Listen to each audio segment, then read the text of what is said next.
my appendix bursts, my parents, my brother, and even my fiancé are all too busy celebrating my sister's birthday. I'm outside the operating room, frantically calling every family member I can think of to sign the consent form, but every call is either ignored or hung up on. After hanging up on me, my fiancé, Joel Graham, texts back. Sophie, stop being dramatic. It's Yvette's 18th birthday today. Whatever it is can wait until after the party. I quietly set my phone down and sign the consent form myself. It's the 99th time they've chosen Yvette Norton, my sister, over me. This time, I choose not to care. I'll stop letting their favoritism hurt me. Instead, I'll do everything they ask of me without complaint. They'll all think I finally learned to be obedient, and they'll never realize that I'm preparing to leave them for good. I stayed in the hospital for 3 days, and for those 3 days, my phone stayed silent. I didn't receive a single call from my family. I didn't call anyone either. I didn't scroll through their Instagram feeds like I used to, trying to keep up with every little update in their lives.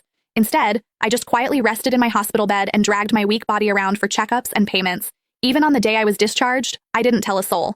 I simply packed my own things, endured the pain in my abdomen, and slowly made my way home. When I pushed the door open, the laughter inside the house abruptly stopped. Everyone was gathered in the living room. My fiancé, Joel, was sitting beside Yvette with his arm casually draped around her shoulders. The moment he saw me, he pulled his hand back and gave me an awkward smile. Soph, you're back? Where have you been these past few days? My brother, Joshua Norton, let out a cold snort. Where else would she have gone to? She just didn't want to show up to Yvette's birthday party. She always has to ruin things for her since she can't stand seeing Vivi happy. I didn't say a word. I just headed straight for my room. Joshua seemed surprised that I didn't argue with him.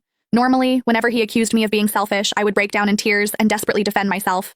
But this time, I'd kept quiet. My mom rushed over to me with a glass of juice. Sophia, we were so busy with Vivi's birthday the other day that we missed your calls. Don't be mad at us, okay? She placed a glass of mango juice in my hand. Although my heart had long since stopped expecting anything, it still ached faintly. I was allergic to mangoes, but Yvette loved them. There was always mango-flavored food and drinks in the house because of that. But no matter how many times I reminded them, no one ever remembered that I couldn't have mangoes. I handed the glass back to Mom and quietly stepped back. I'm not mad, I'll just go to my room. Just as I turned around, a loud noise came from the living room. Dad abruptly stood up and slammed his hand on the table. He screamed, "Why have you been walking around with that sour face ever since you came in? Your mother already apologized and even gave you your favorite drink? What's with that attitude? It looks like we've spoiled you too much." My heart twisted, and even breathing hurt. Tears blurred my vision, but I still lifted the glass from Mom's hand and drank it all in one go. I then gently set the empty glass down and wiped away my tears. I calmly looked at Dad. Yvette's the one who likes mangoes. I'm allergic to them, but it doesn't matter. I already drank it all. Can I go to my room now? Sophia, why didn't you say something earlier if you were allergic to it?